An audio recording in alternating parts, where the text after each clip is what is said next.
ఇప్పుడు 13వ రోజు ప్రవచనంలోకి మనం అందరూ ఉన్నాం.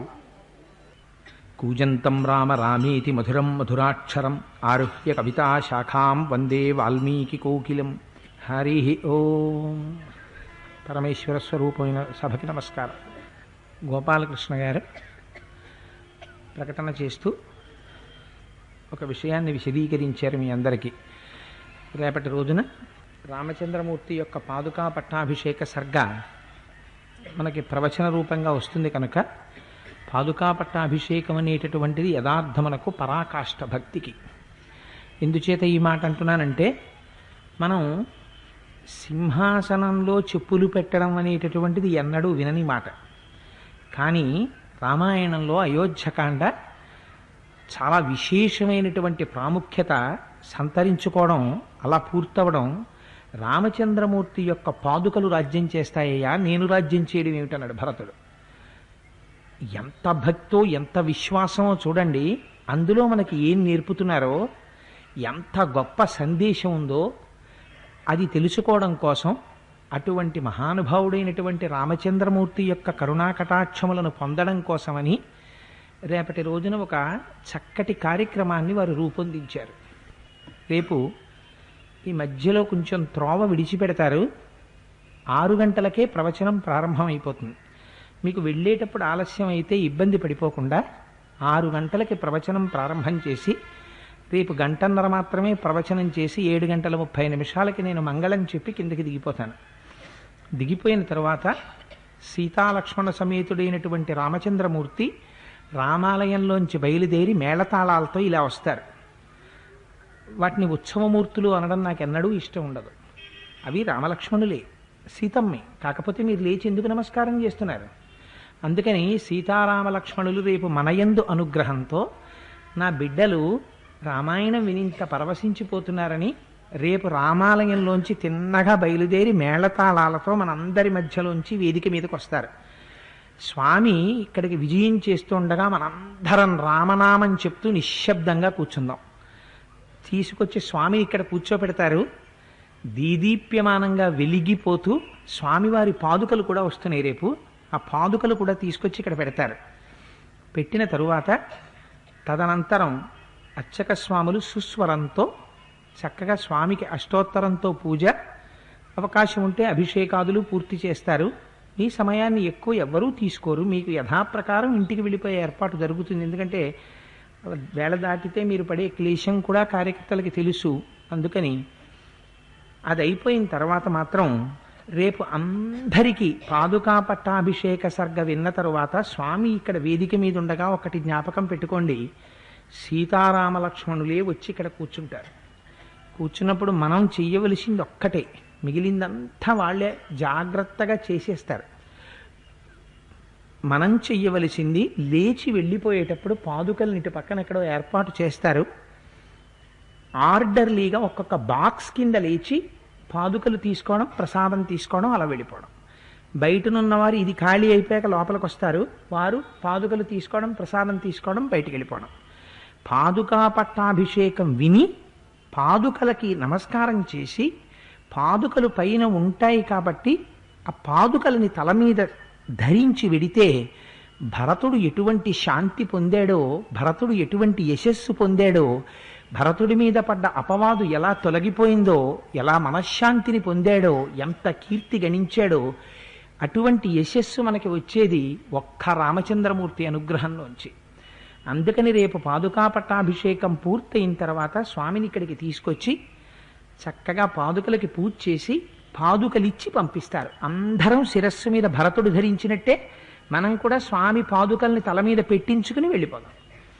దానివల్ల ఏమవుతుందంటే, ఆ ప్రత్యేకమైన సర్గ విని రామచంద్రమూర్తి యొక్క పాదుకలను ధరించి వెళ్ళిన మనందరం భరతులమే, అందరం శత్రుఘ్న సహిత భరతులం అవుతాం. అంచేత యథార్థమునకు గురువుగారు చెప్పారని గోపాలకృష్ణ గారు అంటారు, కానీ నేనెవరిని? అదంతా రామచంద్రమూర్తి కృప. వారంతా కష్టపడి చేస్తున్నందుకు ఈశ్వరుడు యొక్క అనుగ్రహం ప్రసరించి కార్యక్రమం అలా నడుస్తోంది. అందుచేత రేపటి రోజున అందరూ ఆ కార్యక్రమంలో పాల్గొని పునీతులవుతారు, సద్వినియోగం చేసుకుంటారు అని ఆశిస్తూ ఇంకా ఇవాల్టి రోజు ప్రవచన కార్యక్రమాన్ని ప్రారంభం చేస్తాను. నిన్నటి రోజు కార్యక్రమం పూర్తి చేస్తూ ఒక మాట చెప్పుకున్నాం. బ్రహ్మర్షి వశిష్ఠుడంతటి వాడు పిలిచి, రాజ్యాన్ని స్వీకరించవలసింది మీ తండ్రి గారైన దశరథ మహారాజు గారు ఈ సామ్రాజ్యాన్ని నీకు ఇచ్చారంటే నేను దొంగని కాదయ్యా, నాకు అక్కర్లేదు ఈ సామ్రాజ్యం, ఇది సహజంగా రామునకు చెందినది. రామునకు చెందిన సామ్రాజ్యం రామునకే ఉండాలి, అంతేకాని ఆయన చేత నేను పరిపాలింపబడవలసినటువంటి వాడినే తప్ప నేను స్వతంత్రంగా రాజ్యపాలన చెయ్యడం ఏమిటి, నాకు అక్కర్లేదు రాజ్యం అన్నాడు. అని మనందరం కలిసి బయలుదేరి దండకారణ్యానికి వెళ్ళి స్తోత్రం చేసి శరణాగతి చేసి రామచంద్రమూర్తిని వెనక్కి తీసుకొచ్చి ఆయనకి పట్టాభిషేకం చేసి ఆయన చేత మనం పరిపాలింపబడదాం, అందుకని అందరం కలిసి వెడదాం రెండన్నాడు. ఏమి వరాలు అడిగినటువంటిది కైక, రాజ్యం పొందవలసినటువంటి వాడు భరతుడు. వీళ్ళిద్దరూ వెడితే సరిపోదా, ఎందుకు మిగిలిన వాళ్ళందరినీ తీసుకెళ్దాం అంటే భరతుడికి రాముని యొక్క సౌశీల్యం గురించి ఒక విషయం తెలుసు. ఏ కారణం చేతనైనా రామచంద్రమూర్తి దగ్గరికి వెళ్ళి చేతులు కట్టుకుని నిలబడితే ఏమి ఇలా వచ్చావు, ఏమి నీ కోరికని అడుగుతాట. అడిగితే ఇదయ్యా నా కోరిక అని చెప్పగానే వచ్చినటువంటి వాళ్ళని రిక్తహస్తాలతో పంపించడం రామచంద్రమూర్తికి తెలియదు.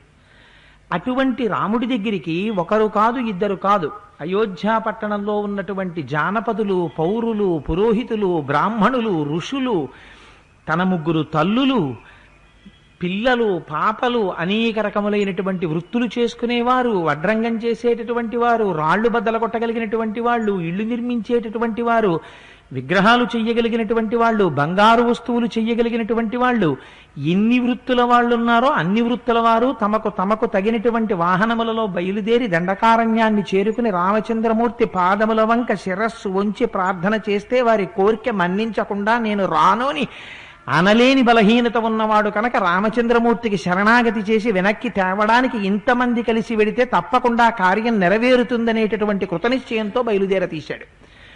సరే, ఇంతమంది కలిశారు, బయలుదేరారు. ఆశ్చర్యకరమైన విషయం, అందరికన్నా ముందు బయలుదేరినది ఎవరో తెలుసా అండి? కైకమ్మ. అందరికన్నా ముందు స్నానం చేసి రథం ఎక్కడానికి సిద్ధపడింది ఆ పిచ్చి తల్లి. ఇంత అపప్రథ తెచ్చుకుంది, ఇంత అపవాదు తెచ్చుకుంది. ఒక్కసారి గాలి చేత కొట్టబడిన తరువాత మేఘం ఎగిరిపోయినట్టు ఎవరి కోసమని తాను ఇంత పథకరచన చేసిందో ఆ కుమారుడే తిరస్కరించిన తరువాత తనకి వ్యామోహం పోయింది. నా వల్ల ఎంత పొరపాటు జరిగింది అని నిద్రపోనిది కైకమ్మ. అందుకని అందరికన్నా ముందు బయలుదేరి రథం ఎక్కడానికి సిద్ధమైంది. సరే, అందరూ కలిశారు, బయలుదేరారు. గంగానదీ తీరం వరకు వచ్చారు. వచ్చిన తరువాత అందులో కొన్ని లక్షల సైన్యం ఉంది, మదించినటువంటి ఏనుగులు కొన్ని వేలున్నాయి, గుర్రాలున్నాయి, ఒంటెలున్నాయి, బళ్లల్లో తెచ్చినటువంటి ఆహార సామాగ్రి ఉంది, వంట చేయడానికి కావలసినటువంటి దినుసులున్నాయి. ఇన్నింటిని తీసుకుని వస్తున్నారు కనుక అన్నిటితో కలిసి గంగానదీ తీరంలో విడిది చేశారు. విడిది చేసిన తరువాత ఆ గంగానదీ తీరంలో ఉండేటటువంటి శృంగిబేరపురాన్ని పరిపాలిస్తున్నటువంటి వాడు నిషాదరాజైనటువంటి గుహుడు. ఆయన చూశాడు, చాలా కోలాహలంగా ఉంది, ఇంతకు ముందు ఎప్పుడు ఇంత చప్పుడు వినపడలేదు, ఏం జరిగిందని చూశాడు. తతో నివిష్టాం ధ్వజినీం గంగామన్వాశ్రితాం నదీం నిషాదరాజో దృష్ట్యైవ జ్ఞాతి సంత్వరితో బ్రవీత్. ఆ గుహుడు చూసేటప్పటికీ ఒక పెద్ద సముద్రం వచ్చి నిలబడిందా అని సైన్యం కనపడింది. ఏమిటి సైన్యం అని చూశాడు. కోవిదార వృక్షము చిహ్నముగా కనపడుతోంది. కోవిదార వృక్షము అంటే అమరకోశంలో దానికి అందమైనటువంటి అర్థం చెప్పారు. దశరథ మహారాజు గారు ఇక్ష్వాకు వంశీయులకి కోవిదార వృక్షం గుర్తు. కోవిదార వృక్షము అని దేన్ని పిలుస్తారు అంటే భూమిని పెల్లగించగలిగినటువంటి వేర్లు కలిగినటువంటి చాలా పెద్ద చెట్టు మొలిచి ఆ చెట్టు నీడనిస్తుంది. ఎన్ని వేల మంది వచ్చి నిలబడినా నీడనివ్వగలిగినంత పెద్ద చెట్టు. దానికి 2 ఆకుల చొప్పున గుత్తులుగా ఉంటాయి. పువ్వులు పెద్ద పెద్ద పువ్వులు పూస్తుంది. దాని కంటితో చూడడానికి అందంగా ఉంటుంది. వచ్చి నిలబడిన వాడికి నీడనిస్తుంది, తాను ఎండలో ఉంటుంది. అలా ఉండగలిగినటువంటి చెట్టుకి కోవిదార వృక్షమని పేరు. అది భూమిని చీల్చుకుని పెల్లగించుకుని వేర్లు తొందరగా భూమిలోకి జొనిపి స్థిరపడుతుంది. అందుచేత ఇక్ష్వాకు వంశీయులు కోవిదార వృక్షాన్ని ఎందుకు గుర్తుగా పెట్టుకున్నారంటే మేము అనువంశికంగా అపారమైనటువంటి వీర్య పరాక్రమ సంపన్నులం. మమ్మల్ని ఎదిరించగలిగినటువంటి వాడు లేడు. అందుకే ఆ రాజ్యానికి రాజధాని పేరు అయోధ్య. అయోధ్య అంటే శత్రుదుర్భేజ్యమైనటువంటి నగరము అని అర్థం. అందుకని అయోధ్య నగరాన్ని రాజధానిగా పరిపాలన చేస్తున్నటువంటి ఇక్ష్వాకు వంశీయులకు సంబంధించినటువంటి సామ్రాజ్యము కనుక కోవిదార వృక్షాన్ని వారు చిహ్నముగా పెట్టుకున్నారు. అటువంటి చిహ్నముతో కూడినటువంటి పెద్ద సైన్యం కనపడుతోంది. ఇంత సైన్యం వచ్చింది అంటే తప్పకుండా ఇక్కడికి వచ్చినటువంటి వాడు భరతుడు వచ్చుంటాడు. మహతీయమితస్సేన సాగరాభా ప్రదృశ్యతే నాస్యాంతమధిగచ్చామి మనసాపి విచింతయన్.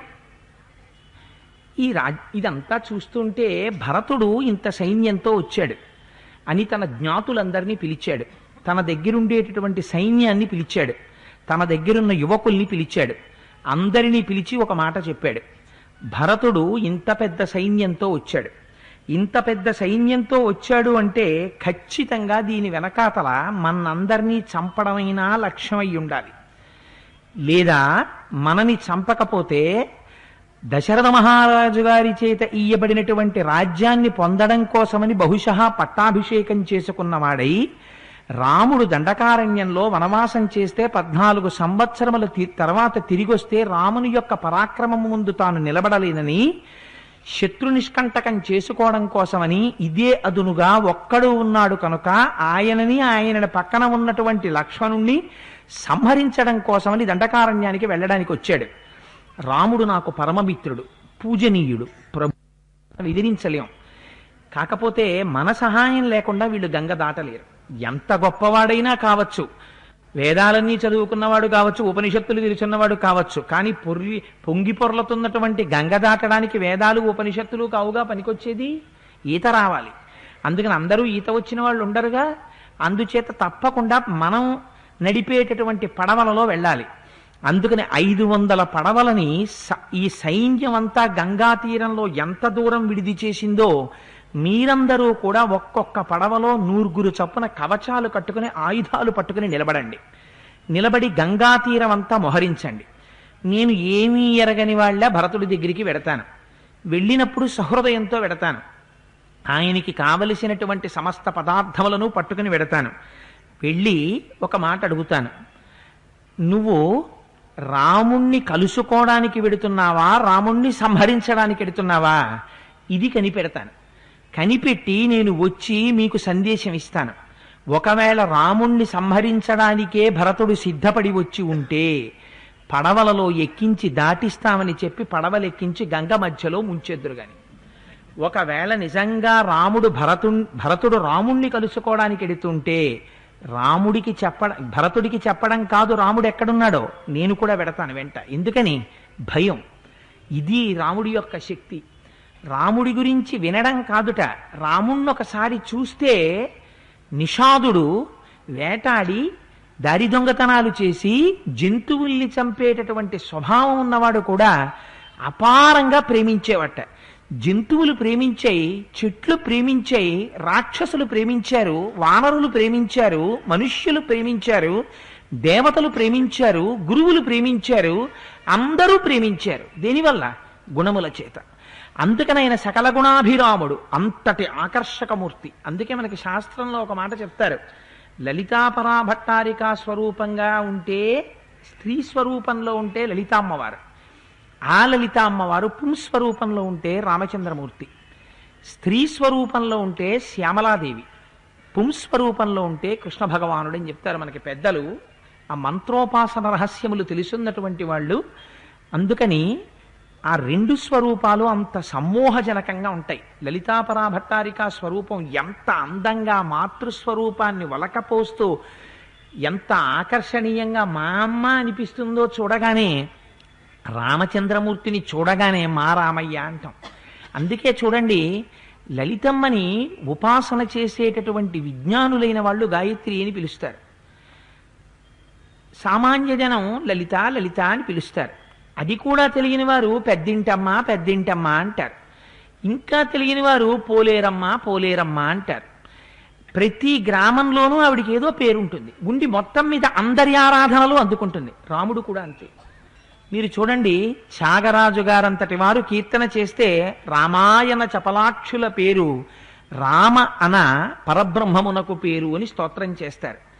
వశిష్ఠుడంతటి వాడు రామనామం చెప్తే ఇది అష్టాక్షరి పంచాక్షరి మహామంత్రములలో ఉండేటటువంటి 2 బీజాక్షరముల యొక్క సంపుటీకరణం అన్నాడు. పరమశివుడంతటి వాడు రామనామ వైశిష్ట్యం చెప్తే 3 మాటలు రామనామం చెప్తే విష్ణు సహస్రనామ స్తోత్రం చెప్పిన ఫలితం వస్తుందన్నాడు. ఇలా ఏమీ తెలియని వాళ్ళు మా రామయ్య అంటారు. అది లేని వాళ్ళు రాముడు వచ్చాడు, రాముడి పెళ్లికి వెళ్ళాం, రాముడిని చూసాం, రాముడిని చూడడానికి భద్రాచలం వెళ్ళాం అంటారు. ఆ రాముడు అనేటప్పుడు మూకుడు అయిపోతుంటుంది కొంతమంది దగ్గర. రాముడిని చూడడానికి వెళ్ళామంటారు. ఎవరు ఎలా పలికినా ఆ రామ స్వరూపాన్ని చూసేటప్పటికి మాత్రం ఆకర్షితులైపోతారు. ఎంత సంతోషమో చెప్పలేను. నిజంగా అవతారం పారించినన్ని నెత్తుటి ఏర్లు యుద్ధకాండలో చూద్దురుగాని రాముడంటే ఏమిటో, రాముడి పౌరుష పరాక్రమాలంటే ఎలా ఉంటాయో, ఎలా యుద్ధం చేస్తాడో ఏమిటి. మనం బాలకాండలో అయోధ్యకాండలో విన్న రాముడే ఈ రాముడు అనిపిస్తుంది. అంత దుర్నిరీక్షుడై ఉంటాడు మహానుభావుడు. అటువంటి రాముడు ఆ రామనామం చెప్తే చాలు ఆబాల గోపాలం, ఆఖరికి జంతువులు, రాక్షసులు, రాక్షస స్త్రీలు ప్రేమిస్తారు ఆయన్ని. అది ఆయన యొక్క స్వరూపం. అటువంటి స్వరూపం ఉన్నవాడు కనుక గుహుడు కూడా రాముణ్ణి ప్రేమించడంలో ఆశ్చర్యం లేదు. అందుచేత రాముడికి ఏమైనా ప్రమాదం వస్తుందేమో, నేను వెళ్ళి చూస్తానన్నాడు అని బయలుదేరి చేతిలో మాంసం పట్టుకున్నాడు.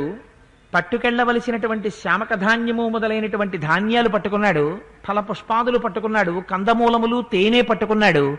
తిన్నగా భరతుడు విడిది చేసినటువంటి గృహం దగ్గరికి వెళ్ళాడు. నిషాదరాజు ఎందుకు ప్రవేశపెడతారు భరతుడి దగ్గరికి? కానీ సుమంత్రుడు చూశాడు. చూసి పరుగున లోపలికెళ్ళాడు. వెళ్ళి ఒక మాట చెప్పాడు. భరత, రాముడు ఎక్కడున్నాడో వెతుకుతున్నావు కదా నువ్వు కలుసుకోవాలని. రాముడు ఎక్కడున్నాడో గుహుడికి తెలుస్తుంది. ఎందుచేతనంటే రాముడికి గుహుడి యందు అపారమైన ప్రేమ, గుహుడికి రాముని యందు అపారమైన భక్తి. అందుకని రాముడు ఎక్కడున్నాడో గుహుడికి తెలియకుండా ఉండదు. అందుకని గుహుణ్ణి లోపల ప్రవేశపెట్టు. రామభక్తుడు కనుక నువ్వు గుహుడితో మాట్లాడడం కూడా మంచిది అన్నాడు. భరతుడు అన్నాడు, రాముని చేత అంత ప్రేమించబడిన వాడైతే గుహుడు వెంటనే ప్రవేశపెట్టండి అన్నాడు. ఇది మనకు ఉండవలసిన లక్షణం. అవతలవాడు నిషాదుడా, బోయవాడా, ఏ కులం వాడు, ఇది మనకు అవసరం లేదు. ఆయన ఈశ్వర భక్తుడా, భగవంతుణ్ణి సేవించేవాడా, పలుమార్లు నీ పేరు తలచడివారి కులములో నన్ను పొట్ట కూర్పుము అయ్యా, మా దిక్కు శివుడని పాటించువారి పాదాలపై నన్ను పడి ఉండచేయు అంటారు. కావలసింది ఏమిటి అంటే ఈశ్వరుణ్ణి నమ్ముకున్న వాళ్ళతోడి సంగము. మిగిలినవి జీవితంలో ఏది పోనివ్వండి, బెంగలేదు. కానీ భగవద్భక్తుడన్నవాడు దొరకక ఒకడు దొరికాడా, వాడితోడి సంగమును మాత్రం ఎన్నడూ వదలకూడదు. వాడి జీవితాన్ని ఉద్ధరిస్తాడు. అందుకే ఆయనకి మాత్రమే మిత్రుడని పేరు. రామాయణంలో మిత్ర శబ్దంతో సుమిత్ర వస్తుంది. కోసలరాజు కూతురు కాబట్టి కౌసల్య, కేకయ్యరాజు కూతురు కాబట్టి కైకేయి. ఏ సుమిత్రకి తండ్రి లేడా? ఏ సుమిత్రకి మరెందుకు అలా తండ్రి పేరు పెట్టి పిలవరు? అంటే మితము అంటే ఈ శరీరముతో మీరు ఏవి పొంది భోగభాగ్యములను అనుభవిద్దామనేటటువంటి దృష్టితో సర్వకాలముల యందు అజ్ఞానంతో పడి ఉంటామో అటువంటి అజ్ఞానము నుంచి తన వాక్కులతో ఉద్ధరించి పరమేశ్వరుడి వైపు తిప్పగలిగినటువంటి జ్ఞానమున్న వాళ్ళెవరో వాడు మిత్రుడు, వాడు స్నేహితుడు కాడు. అందుకే మనకెవరికైనా పెద్దలతో పరిచయం ఉంటే వారిని కూడా వీరు మా స్నేహితుడండి అని పరిచయం చేయకూడదు, వీరు మా మిత్రులండి అని చెప్పాలి. స్నేహితుడి స్థాయి వేరు, లౌకికమైన విషయములను మాత్రమే మాట్లాడతాడు. అందుకని ఆయన స్నేహితుడు. కానీ ఈశ్వరుడి వైపుకి తిప్పగలిగిన వాడు మితము నుండి ఋతములోకి తీసుకెడతాడు, సత్యము వైపుకి నడిపిస్తాడు, ఈశ్వరుడి వైపుకి నడిపిస్తాడు. సుమిత్ర. అందుకే సుమిత్ర పాత్ర రామాయణంలో ఎప్పుడిప్పుడు వచ్చినా ఆ పాత్ర మాట్లాడిందంటే ఎంత దుఃఖంలో ఉన్నవాడికి ఉపశాంతి కలుగుతుంది. దుఃఖం ఎందుకు వస్తుంది? కామక్రోధాదుల వల్ల వస్తుంది. కామక్రోధముల నుంచి ఉద్ధరించి దుఃఖమును తొలగగొట్టి మళ్ళీ శాంతి నీయగలిగినటువంటి స్వరూపం సుమిత్రా స్వరూపం. అందుకని ఆ పేరు పెట్టడం కూడా అంత అందంగా పెట్టారు. అందుచేత ఇది మనకి జీవితంలో కావలసింది. ఆయన వెనకాతల ఏమిటి మనకు అనవసరం. మనకి కావలసింది ఏమిటి? అందుకే ఇక్ష్వాకు వంశం వాళ్లకు ఉండేటటువంటి గుర్తు కోవిదార వృక్షం. కోవిదార వృక్షం తానెండలో ఉంటుంది, కానీ చెట్టు కిందకు వచ్చినటువంటి వాడికి మాత్రం నీడనిచ్చేస్తుంది. తాను కష్టపడుతుంది, తనను ఆశ్రయించిన వాళ్ళకి చల్లతనాన్ని ఇస్తుంది. ఇక్ష్వాకు వంశంలో పుట్టినటువంటి ప్రభువు తాను క్లేశం అనుభవిస్తాడు, కానీ తన ప్రజల్ని కన్నబిడ్డల్లా చూసుకుంటాడు. అందుకే వాళ్ళు కోవిదార వృక్షాన్ని గుర్తుగా పెట్టుకున్నారు. అటువంటి ఇక్ష్వాకు వంశ సంజాతుడైనటువంటి భరతుడు గుహుడు రామభక్తుడు కనుక ప్రవేశపెట్టమన్నాడు. లోపలికి వెళ్ళాడు. తాను తీసుకొచ్చినటువంటి కందమూలములను, ఎండిన మాంసాన్ని, పచ్చి మాంసాన్ని, తాను తీసుకొచ్చినటువంటి తేనె, దుంపలు ఇవన్నీ అక్కడ పెట్టాడు. ప్రభు, మీరు ఇంత దూరం రావడం మాకెంతో సంతోషంగా ఉంది. ఇది కూడా అయోధ్య అనే అనుకోండి, మీరు సంతోషంగా గడపండి అన్నాడు. అర్ఘ్యపాద్యాదులు ఇచ్చాడు. ఇచ్చి మీరు ఇక్కడ విశ్రమించండి, మీరు ఏ పని మీద వచ్చారు మహాప్రభో, నేను తెలుసుకోవచ్చా అని అడిగాడు. అడిగి, కానీ గుహుడు ఆటవికుడు, అరణ్యములలో ఉండి జంతువులను సంహరించేటటువంటి స్వభావం ఉన్నవాడు. అందుకని మనస్సులో ఒకటి పెట్టుకుని పైకి ఇంకొకలా మాట్లాడడం, లౌక్యంగా మాట్లాడి అవతల వాళ్ళ మనస్సులో తెలుసుకోవడం ఆయనకి చేత కాదు. అందుకని ఇవన్నీ ఇచ్చిన తర్వాత తన విషయం తెలుసుకోవాలి, తెలుసుకుని తన వారికి తెలియచెయ్యాలి. అందుకని ఉన్నదున్నట్టు అడిగేశాడు. ఆయన అన్నాడు, యదాతుష్టస్తు భరతో రమస్యేహ భవిష్యతి సేయం స్వస్తిమతీసేన గంగా మధ్య తరిష్యతి. నువ్వు రాజ్యం దశరథ మహారాజు గారి వల్ల పొందావు, మీ అమ్మ కోరికలు కోరితే. ఇంకా నీకు తృప్తి తీరక రాముణ్ణి చంపుదామని వచ్చావా, లేకపోతే రాముణ్ణి కలుసుకుందామని వచ్చావా? నాకు మనసులో శంకగా ఉంది నిన్ను చూస్తే. నిజం చెప్పు భరత, ఎందుకు వచ్చావు ఇక్కడికని అడిగాడు. ఆయన పేరు నేను చెప్పాను కదండి, భరతుడన్న పేరు రాజ్యపాలన చేసి రాజ్యాన్ని భరించడానికి పుట్టాడో, లేకపోతే మహానుభావుడు ఇటువంటి అపనిందలన్నీ భరించడానికి పుట్టాడో ఆశ్చర్యంగా ఉంటుంది. అంత సుగుణ సంపన్నుడు, కానీ ఆయన్ని అనుమానించినటువంటి వాళ్ళు లేరు. అందరికీ పాపం ఆయన్ని చూసేటప్పటికి అనుమానమే, గుహుడికి కూడా అనుమానమే. అంటే ఆయన అన్నాడు, అయ్యయ్యో ఎంత మాట అన్నావయ్యా, నువ్వు అడిగినటువంటి మాట నాకు బాధ కలిగినా నీ అమాయకత్వం నాకు తెలుస్తోంది. నువ్వు ఉన్నది ఉన్నట్టు అడిగావు. కతరేణ గమిష్యామి భారద్వాజాశ్రమం గుహ గహనోయం భృశం దేశో గంగా నూపో దురత్యయ. నేను ఈ గంగ దాటి భారద్వాజాశ్రమం ఎక్కడుందో కనుక్కోవాలి అని అనుకుంటున్నాను. భారద్వాజాశ్రమానికి వెళ్ళి భారద్వాజాశ్రమానికి దగ్గరలో రాముడు ఉన్నాడని తెలిసింది, ఆ రాముణ్ణి కలుసుకుందామని అనుకుంటున్నాను అన్నాడు.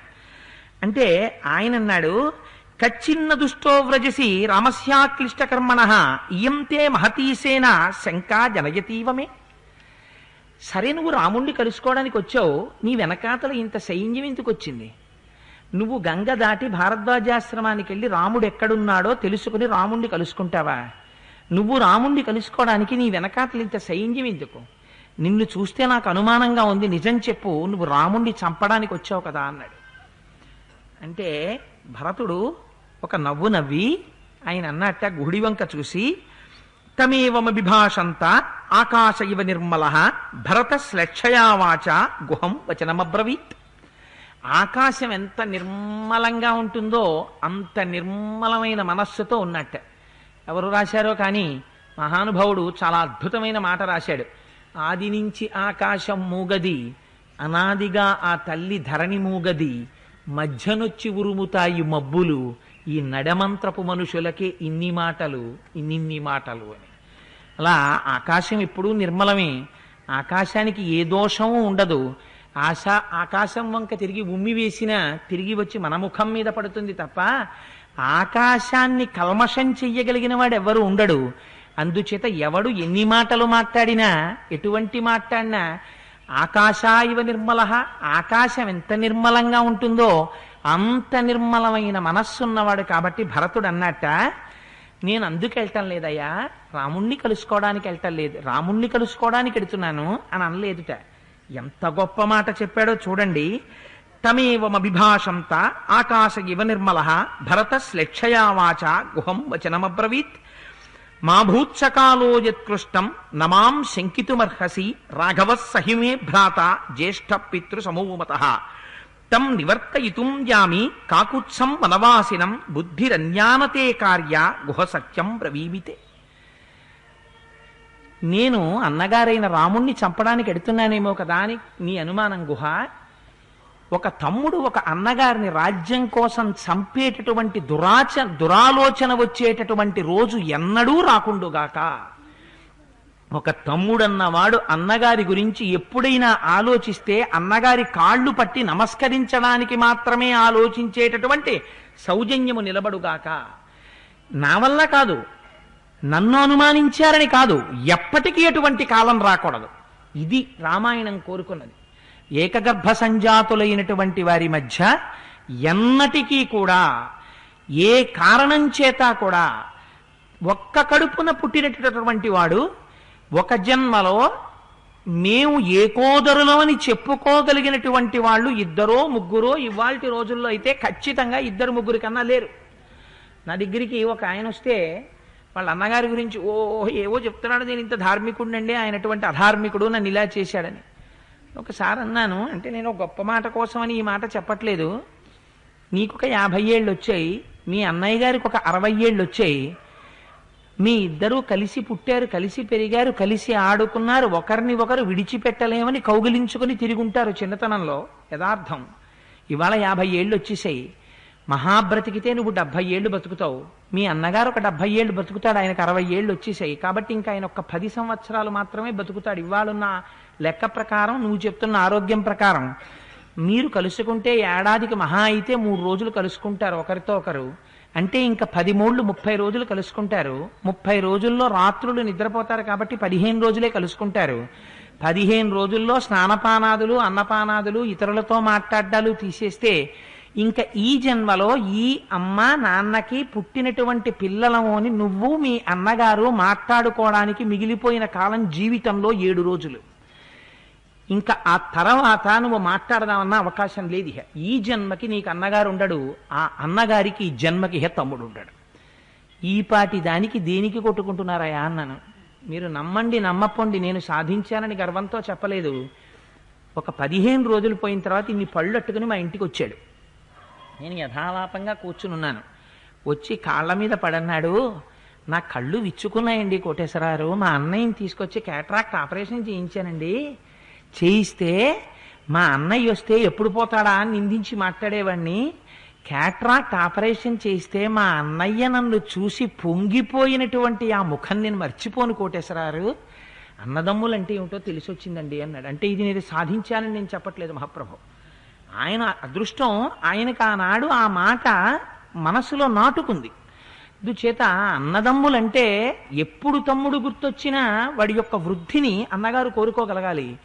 ఎప్పుడు అన్నగారు జ్ఞాపకానికి వచ్చినా అన్నగారు తనకి చేసే ఆశీర్వచనాన్ని అన్నగారు మాత్రమే నన్ను ఇలా శాసించి మాట్లాడగలడు, నోర్మొయ్ అని అన్నయ్య అనగలడు. నాకు అలా అనగలిగే వాళ్ళు ఎవరున్నారు ప్రపంచంలో? మా అన్నయ్య ఒక్కడే నన్ను అనగలడు అని నువ్వు సంతోషించగలిగితే, అన్నయ్య నిన్ను ఒరే నోర్మొయ్ అంటే నీకు ఎంత సంతోషంగా ఉందని ఎవరంటారు? ఇక ఇంత పెద్దవాడిని అయిపోయాను, మా అన్నయ్య ఒక్కడే కదా, ఈ వయస్సులో కూడా నేను ఎంత పెద్దవాడిని అయిపోయినా, 60 ఏళ్ళు వచ్చినా 70 ఏళ్ళు వచ్చినా వాడు మాత్రం నన్ను ఒరే నోర్మొయ్ అంటాడు. అవి చూడండి ఏం అన్నయ్య అండి, ఈ అందం ఒక్క మా అన్నయ్యతోనే కదా అని నువ్వు దాన్ని అనుభవించగలిగితే ఆ అన్నదమ్ముల అనుబంధం ఎంత గొప్పది. ఇది ఇక్ష్వాకు వంశీయులకి తెలుసు, ఇది వాళ్ళ సంస్కారం. అందుకని భరతుడు అన్నాడు, నేను రాముణ్ణి చంపడానికి వెళ్ళటలేదో అనలేదు. ఛీ, అసలు అన్నగారిని తమ్ముడు అన్నగారిని తలుచుకున్నప్పుడు ఒకరిని ఒకరు చంపుకోవాలన్నటువంటి భావము ఏ కాలము నందు ఉండకుండుగాక అన్నాడు. ఇది మా అన్నదమ్ముల మధ్య కాదు, ఏ అన్నదమ్ముల మధ్య ఉండకూడదు ఈ భావం. ఇది రామాయణం అంటే. ఇది ఒకసారి మనకి జ్ఞాపకం చేస్తుంది, ఏకోదరులైనటువంటి వాళ్ళు ఎలా బ్రతకాలో మనకి చూపిస్తుంది. అందుకని ఈ మాట నిజంగా మీరు ఒక్క విషయం ఆలోచించండి. చిన్నతనంలో తమ్ముడితో కలిసి మనం ఆడుకుంటాం, మన బలహీనతలన్నీ వాడికి తెలుసు, మన బలాలన్నీ వాడికి తెలుసు. ఆ తమ్ముడు వచ్చినప్పుడు చిన్న పిల్లల్లా అన్నీ మర్చిపోయి ఓ మంచం మీద పడుకుని ఒకడికోడు కితకితలు పెట్టుకుని, ఒరే అన్నయ్య నువ్వు చిన్నప్పుడు అలా చేసేవాడు కదరా అన్నయ్య, నువ్వు చెట్టు ఎక్కిపోతే నేను చెట్టు పై కొమ్మకి నువ్వు ఎక్కిన తర్వాత అన్నయ్య దయ్యం వచ్చేస్తోందిరో, నేను పరిగెత్తేటప్పటికి నువ్వు ఆ పైనుంచి కింద పడిపోతే నీకు ఇక్కడ ఇదంతా చీరుకుపోయింది కదరా అన్నయ్య, అన్నయ్య నీకు ఇంకా తొడ మీద గాయం ఉందా? అయ్యయ్యో ఆ రోజు అలా అరిచానురా అన్నయ్య, చూసావా ఎంత గాయమో నీకు అని తమ్ముడు తడివి చూసి అవన్నీ జ్ఞాపకం చేస్తుంటే, సుతారంగా జ్ఞాపకాలు గుచ్చుకుంటుంటే ఎంత అందంగా ఉంటుంది. అది తమ్ముడితో తప్ప ఎవరితో షేర్ చేసుకోగలరు మీరు? అటువంటి తమ్ముడు అన్నని చంపడం, అన్న తమ్ముడిని చంపడం ఎంత దారుణమైన విషయం. ఇదే చెయ్యవలసింది ఇందుకా? ఇదే తల్లిదండ్రులు కోరుకున్నది? మేము అటువంటి వాళ్ళం కామయ్యా, ఇక్ష్వాకు వంశంలో పుట్టినటువంటి మాకు తెలియదు అని పొగట్ట చెప్పుకోలేదు.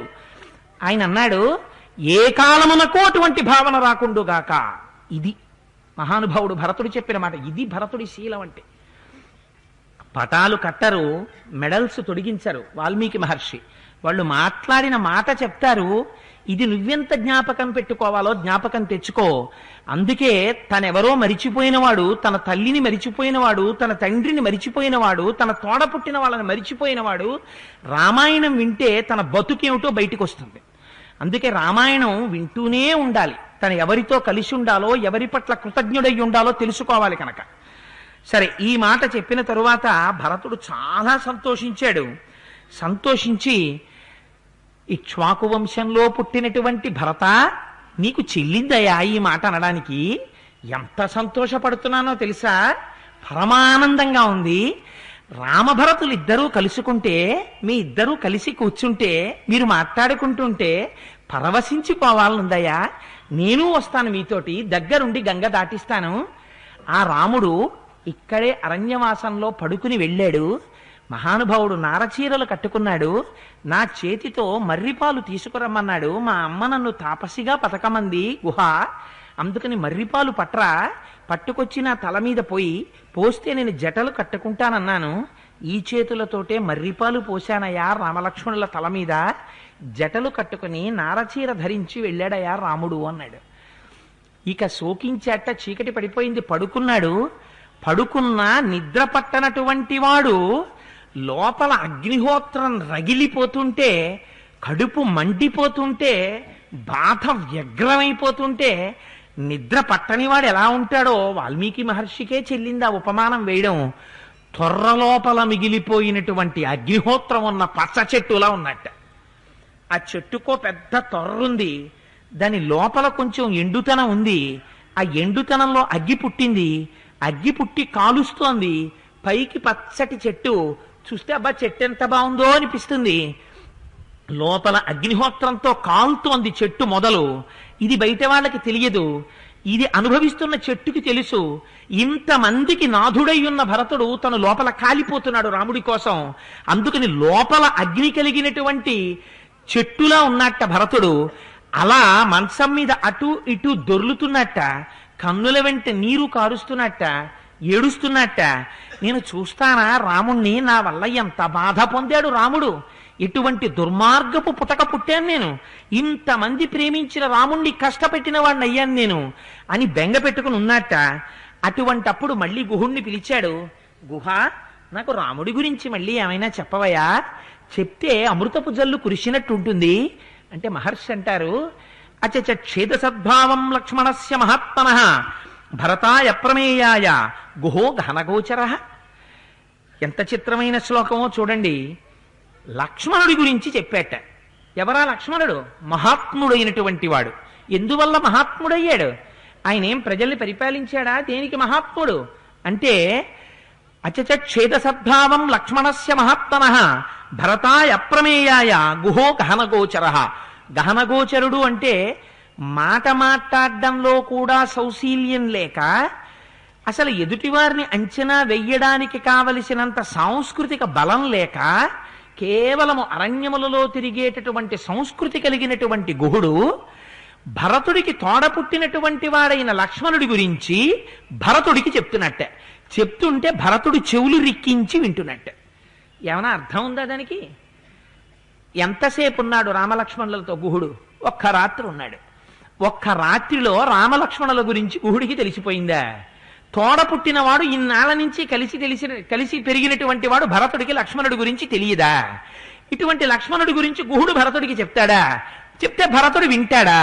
ఏమిటా శ్లోకం అంటే, మీరు ఈ పిల్లవాడు వృద్ధిలోకి వచ్చేసాడు. వృద్ధిలోకి వచ్చిన తర్వాత వాడు మంచి పెద్ద కంపెనీలో ఉద్యోగం వచ్చేసింది బెంగళూరులో. సంతోషంగా ఉన్నాడు. చెప్పకుండా మీరు ఓ రోజున వాడి ఇంటికి వెళ్ళారు అనుకో. కొడుకింటికి వెళ్ళడానికి పెద్ద చెప్పడం ఏంటి, దానికి నోటీస్ ఉండాలా? కొడుకిల్లంటే తన ఇల్లే, అందుకని వెళ్ళాడు తండ్రి. వెళ్ళేటప్పటికి తండ్రి వస్తాడని తెలియదు. కొడుకు తాళం వేసుకుని ఎక్కడో బజార్లోకి వెళ్ళాడు. ఇంటి ముందు వాచ్మెన్ ఉన్నాడు. ఏమయ్యా వీళ్ళు లేడా అని అడిగారు. అడిగితే బజార్లోకి వెళ్ళారు. ఆప్ కౌన్ హై అన్నాడు వాడు. గూర్ఖాలాగే మాట్లాడాలి కదా సహజం. అంటే నేను వాడి తండ్రిని అని వీరు హిందీలో చెప్పారు. చెప్తే లోపలికి తీసుకెళ్ళి అయ్యా మెట్ల మీద కూర్చోండి అని వాడు టోపీ తీసేసి అక్కడ పెట్టేసి ఈయనకి నమస్కారం చేసి, అయ్యా మీ గురించి అయ్యగారు ఎప్పుడూ చెప్తుంటారండి, మా నాన్నగారు నన్ను ఇంత కష్టపడి పెంచినవారు, మా నాన్నగారు నన్ను ఎంత కష్టపడి పెంచారో తెలుసా, ఎంత సంస్కృతి నేర్పారో తెలుసా అని ప్రతిరోజు లేవగానే మిమ్మల్ని తలుచుకోకుండా ఉండరండి. ఎప్పుడూ అమ్మ గురించి తలుచుకుంటూనే ఉంటారు. మా అమ్మది ఎంత నవ్వు మొహమో తెలుసా, ఎప్పుడు ప్రతి మాటకి మా అమ్మ నవ్వుతూనే ఉంటుంది. మా అమ్మ నవ్వులే నాకు ఆశీర్వచనాలు అయ్యాయి, ఇంత వృద్ధిలోకి వచ్చాను అని చెప్పి మిమ్మల్ని ఇద్దరిని తలుచుకోకుండా మీ అబ్బాయి ఉండడండి అని చెప్తున్నాడు అనుకోండి. ఆ ఇంటికి కాపలా కాసే వాచ్మెన్ చెప్తే వినదగ్గవాడా తండ్రి ఆ కొడుకు గురించి? తండ్రికి తెలుసా, వాచ్మెన్కి తెలుసా?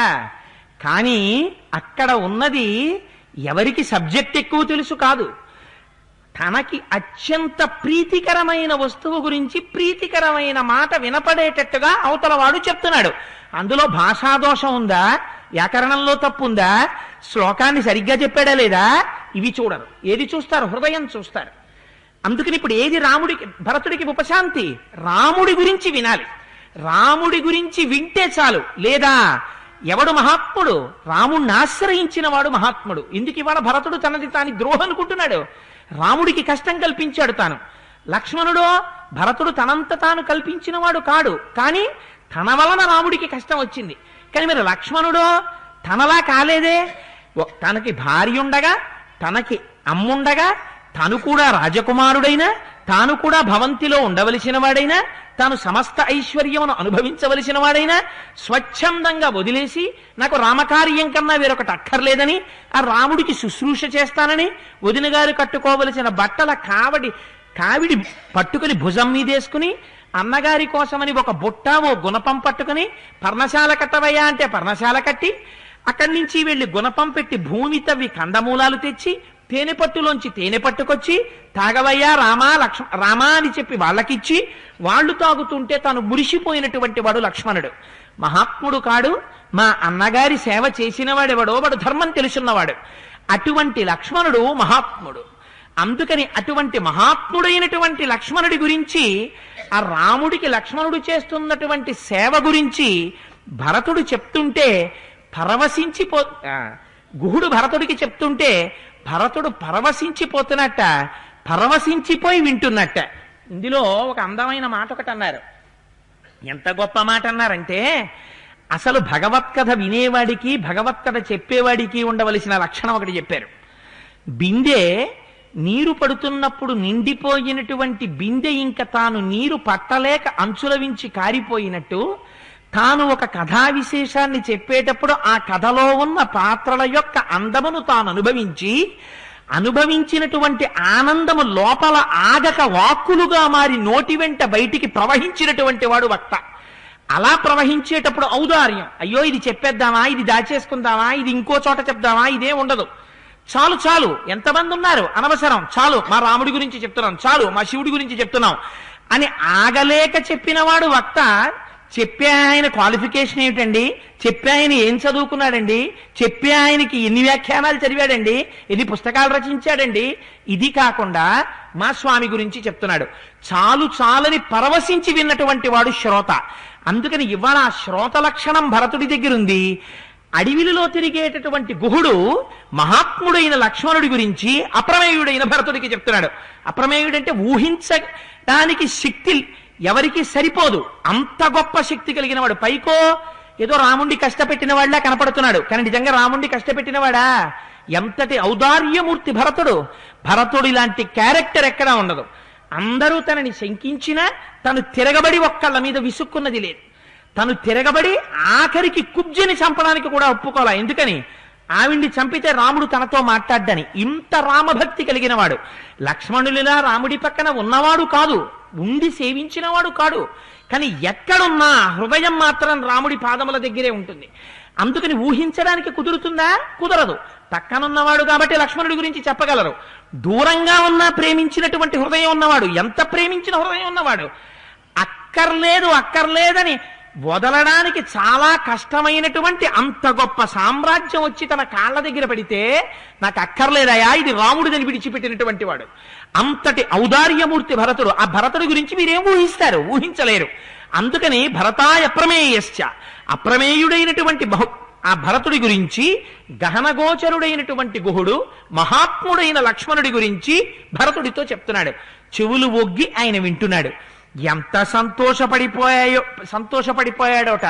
ఆ లక్ష్మణుడి యొక్క శుశ్రూష, ఆయన రాముడికి చేస్తున్నటువంటి సేవ విని నిజంగా లక్ష్మణుడు కదయా జీవితాన్ని ధన్యం చేసుకున్నవాడు, మేము చేసినటేమిది నాకు వినాలనుంది, మా లక్ష్మణమూర్తి ఏం సేవ చేశాడు, మా రాముడు ఇక్కడికి వచ్చి ఏం మాట్లాడాడు, రాముడు ఏం తిన్నాడు, ఎక్కడ పడుకున్నాడు, ఒక్కసారి చెప్పవా?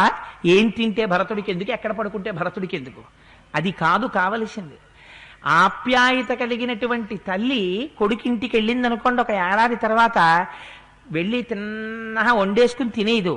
ఎరా నాన్న, తన కొడుకు ఎంత ఆపేక్షో, నాన్న మంచాలు కొనుక్కున్నావా, బాగున్నాయిరా, ఇంతకు ముందు మీద ఆ దిక్కుమాలిన మంచం గట్టిగా ఉండేది, పొట్టిగా ఉండేది, నువ్వు చూస్తే పొడుగ్గా ఉంటావు, ఏమిట్రా మంచం, నీకు పడుకుంటే సరిపోయేది కాదు, చక్క పెద్ద మంచం బాగుంది నాన్న, ఎంత బాగుందో అంటుంది. కూర్చుంటుంది. ఏమిటి, తన పడుకోవడానికే? తన కొడుకు పడుకుంటున్నాడని సంతోషం. చాలా బాగుందిరా, ఇల్లు చాలా విశాలంగా ఉందిరా, కోడలికి బాగుంటుందిరా అంటుంది. ఎందుకు అవన్నీ చూడ్డం? చూసిన ప్రతి వస్తువులో కొడుకు దాన్ని అనుభవించినప్పుడు కొడుకు పొందుతున్న ఆనందాన్ని తాను అనుభవిస్తుంది. అలా రాముడు వాడి వదిలేసిన వస్తువు, రాముడు ఏం తిన్నాడు, ఎక్కడ పడుకున్నాడు, ఇవి కూడా సంతోషమే. ఎంత సంతోషమో భరతుడికి. అందుకని రాముడు ఏం మాట్లాడాడు, ఏం తిన్నాడు, ఏం తాగాడు, ఎక్కడ పడుకున్నాడు నాకు చెప్పవా అని అడిగాడు. అడిగితే ఆయన అన్నాడు, రామచంద్రమూర్తి ఇక్కడికి వచ్చి ఇంగుదీ వృక్షం కింద కూర్చుంటే నేను ఆయనకి అన్నపు రాసులు, తర్వాత మాంసాహారం, తేనె, కందమూలములు అన్ని పట్టుకెళ్ళి అక్కడ పెట్టి కౌగిలించుకొని, రామా ఇంతకాలానికి వచ్చావు, ఈ పదార్థాల్ని స్వీకరించవయ్యా అని అడిగాను. అడిగితే రాముడు అన్నాడు, యస్మాస్మి ప్రతిగ్రాహ్యం సఖే దేయంతు సర్వదా ఇతి తేన వయం రాజా అనునీత మహాత్మన. మేము క్షత్రియులం, స్నేహితులైనటువంటి వాళ్ళకి మేము ఇవ్వాలి, అంతేకాని ఒకరి దగ్గర మేము పుచ్చేసుకోకూడదు, ఒకరిని రక్షించాలి మేము. అందుకని నేను తీసుకోకూడదు, ఈ అన్నం ఇవేవి నాకు అక్కర్లేదు. నా తండ్రి గారికి ఆ గుర్రములంటే ప్రీతి, అందుకు నా గుర్రములకి దాణా పెట్టు. నేను ఇవాళ రాత్రి ఆ గంగానదిలో ఉన్న నీళ్లు కాసిని పట్రా, ఆ నీళ్లు తాగి పడుకుంటానని అన్నాడయ్యా.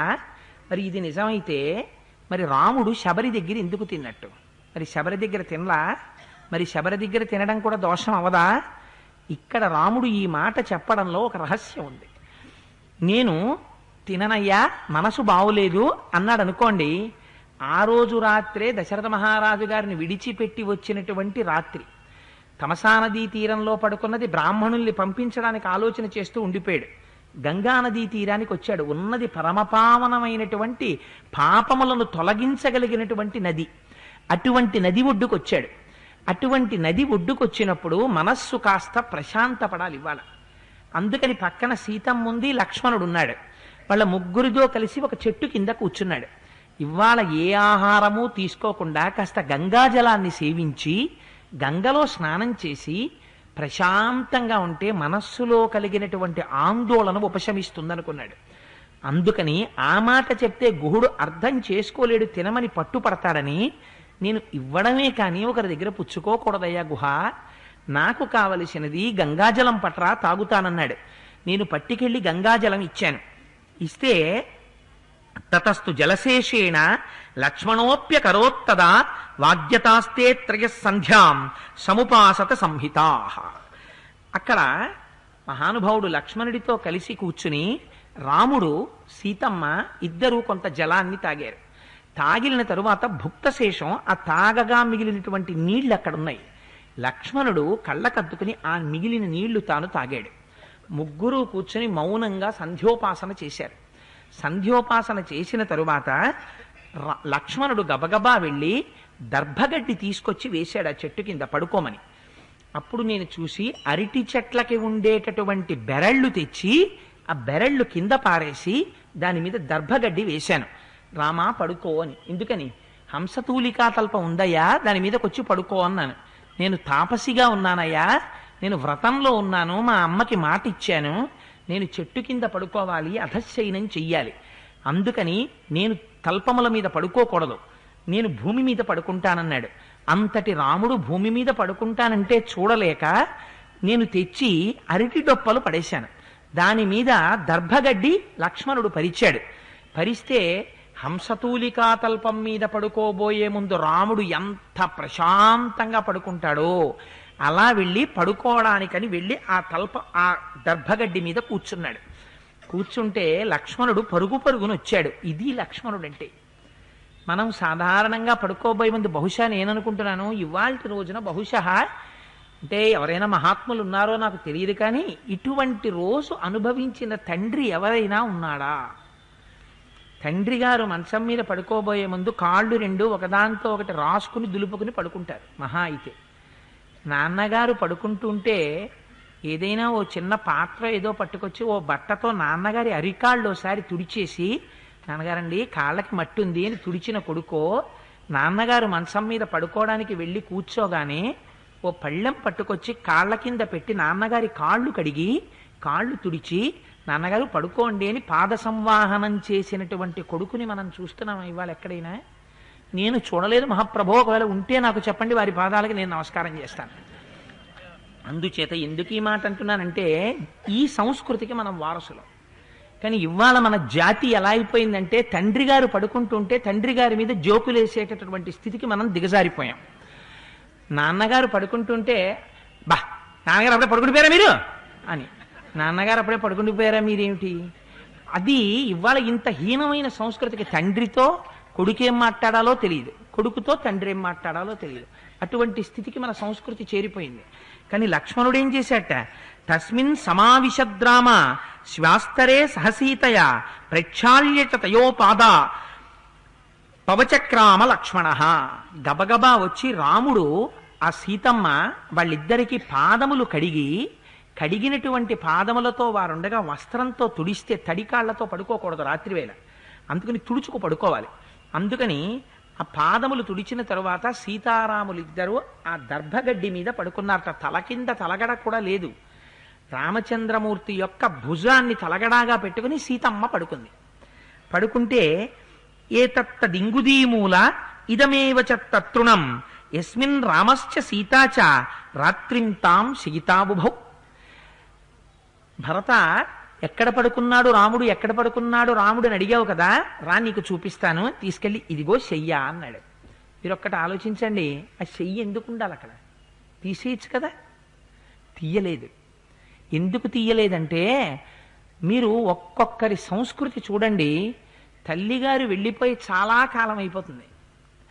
తల్లిగారు వాడుకుని వదిలిపెట్టినటువంటి కళ్ళజోడైన బీరువా లాకర్లో ఉంటుంది. ఎందుకండి ఈ కళ్ళజోడు ఎవరిదండి అని మనం అడిగాం అనుకోండి, మా అమ్మగారి కళ్ళజోడయ్యా ఇది, ఈ కళ్ళజోడులోంచే మా అమ్మగారు నేను వచ్చి తలుపు తీసుకుని లోపలికి వస్తుంటే ఇలా ఇలా ఎత్తి ఎవర్రా ఒరే నువ్వా రారా ఒరే పెద్దాడా అనేదండి మా అమ్మ. అందుకని ఆ కళ్ళజోడు చూస్తే మా అమ్మ ఇలా అని నన్ను పిలవడం గుర్తొస్తుంది. అప్పుడప్పుడు ఒక్కసారి ఆ కళ్ళజోడు తీసి చేత్తో పట్టుకుంటాను. పట్టుకున్నప్పుడు మా అమ్మ జ్ఞాపకానికి వస్తుందండి. ఇన్ని జ్ఞాపకానికి వస్తాయో మధురాతి మధురమైన స్మృతులు. అందుకని ఈ కళ్ళజోడు దాచుకున్నానండి అని ఒక కొడుకు చెప్పాడు అనుకోండి, కళ్ళజోడు దాచుకున్న విర్రివాడు కనపడతాడా? కళ్ళజోడు వెనక అమ్మ యొక్క మధురమైన ప్రేమ దాచుకున్న కొడుకు మీకు కనపడతాడా? అలా రాముడు పడుకుని వెళ్ళిపోయినటువంటి శయ్యను అలాగే దాచుకున్నట్ట. ఏమిటి? దర్భగడ్డి అరటి డొప్పలతోటి ఉన్న శయ్యని. అంటే గుహుడు రాముణ్ణి ఎంత ప్రేమించాడో అది కాదా భక్తి అంటే? ఇది భక్తి అంటే. ఒక్కొక్కసారి నాకు అనిపిస్తుంది, పూజ చేయడానికి వెడితే యథార్థమైనటువంటి మాట చెప్తున్నాను, పూజ చేసుకుందామని వెళ్ళామనుకోండి, నాకు అన్నిటికన్నా మందార పువ్వులతో పూజ చేయడం అంటేనే చాలా భయం. ఎందుచేత అంటే మరి వాటికి ఏమైనా కదలిక వస్తుందో ఏదైనా శక్తి ఉందో నాకు తెలియదు, కానీ మనం సాధారణంగా అంగుళం మాత్రం విగ్రహమూర్తుల్ని కదా పెట్టుకోవాలి పూజా మందిరంలో, సంప్రదాయం. పెద్ద మూర్తులు పెట్టకూడదు కాబట్టి చిన్న చిన్నవి పెడతాం. పెట్టి మందార పువ్వుని పూజ చేస్తే ఆశ్చర్యం చూడండి. తెల్లవారేటప్పటికి ఆ మందార పువ్వు, అందున తెల్ల మందార పువ్వుతో పూజ చేస్తే ఒక 3-4 రోజుల క్రితం నేను అనుభవించిన సన్నివేశం. అంటే నేను ఇదేదో గొప్పకి చెప్పట్లేదు మహాప్రభు, ఒక ఉన్న విషయాన్ని చెప్తున్నానంటే. నేనే అంత గొప్ప భక్తుడిని గాను, నాకు అంత హృదయం లేదు, అంటే ఇలా ఎందుకుంటాను.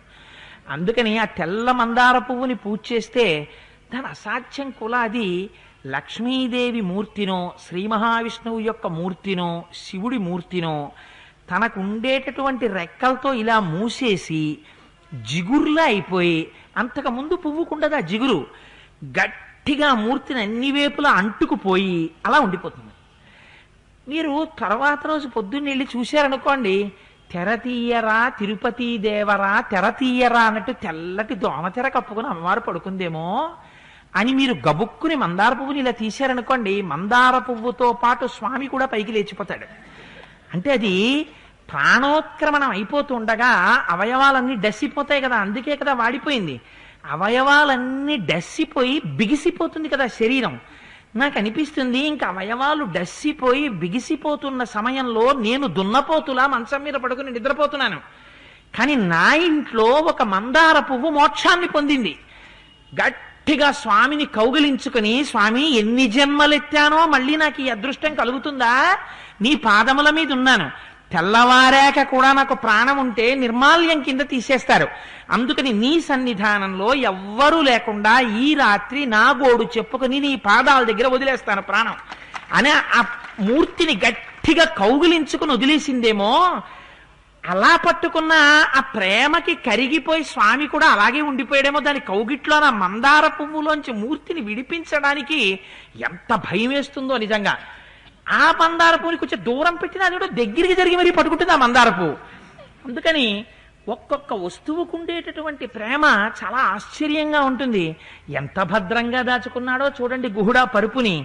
దాచుకుంటే అది చూసి అంటాడు మహానుభావుడు, ఏమయ్యా నీకు ఒక విచిత్రమైనటువంటి విషయం చెప్తాను. నేను ఇలా పడక తయారు చేసి లక్ష్మణుడి దగ్గరికి వెళ్ళాను.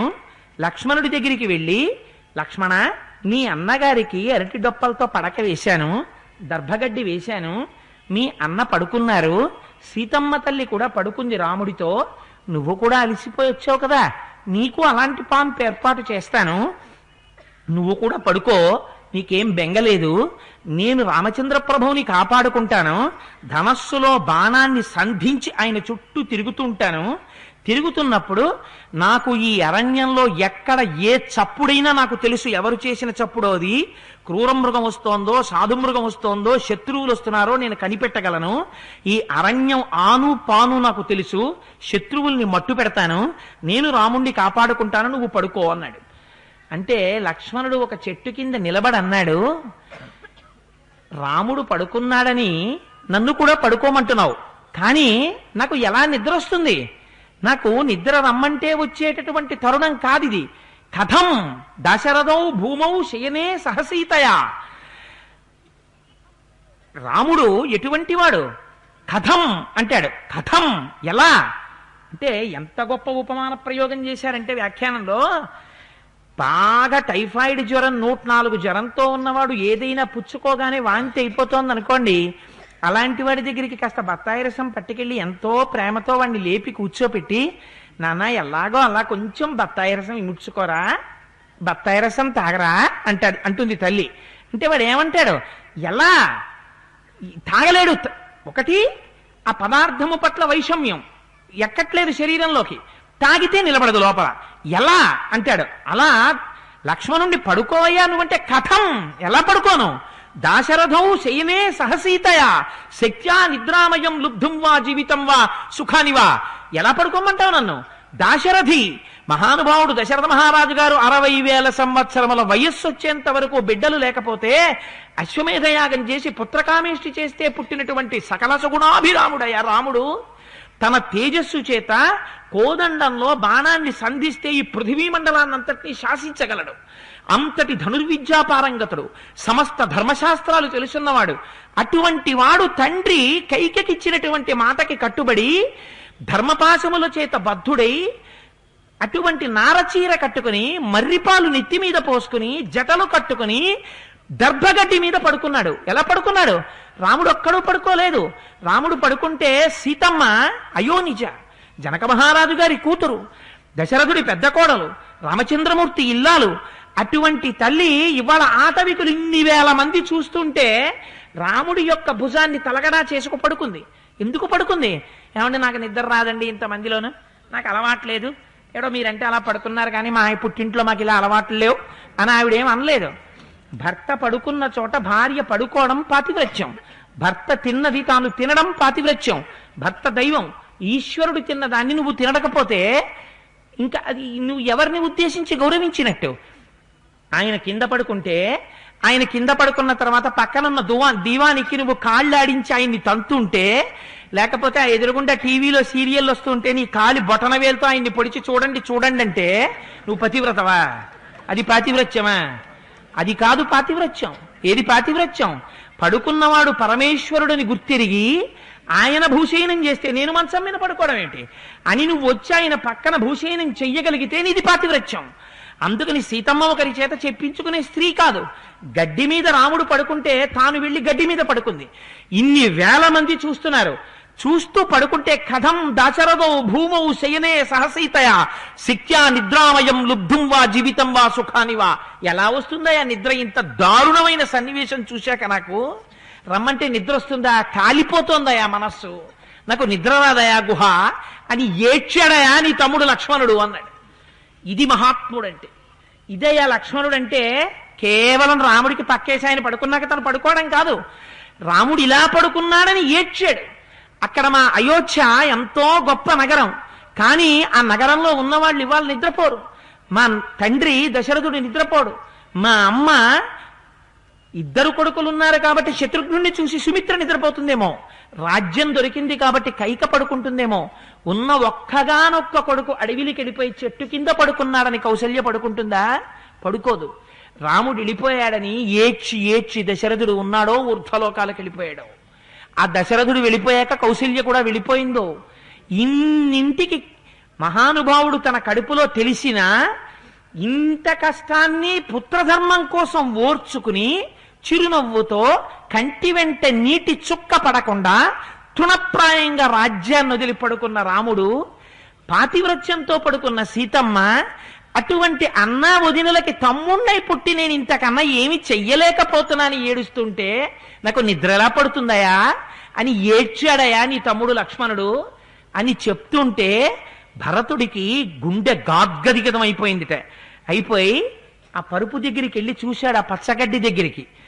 ఒకవైపు గట్టిగా ఒత్తుకుని గడ్డి భూమిలోకి నొక్కుకుంది. చాలా బరువు అయినటువంటి భర్త పరుపు మీద పడుకున్నాడు అనుకోండి, ఆయన కాళ్ల కింద భాగం పరుపంతా బానే ఉంటుంది, ఆయన యొక్క ఈ పిరుదుల పై భాగంలో పడుకున్నటువంటిది పరుపు కొంచెం నొక్కుకుని ఉంటుంది. ఎందుకని? కొంచెం బరువైన మనిషి, అందుకని ఆ పరుపు ఇటువైపు నొక్కుంటుంది.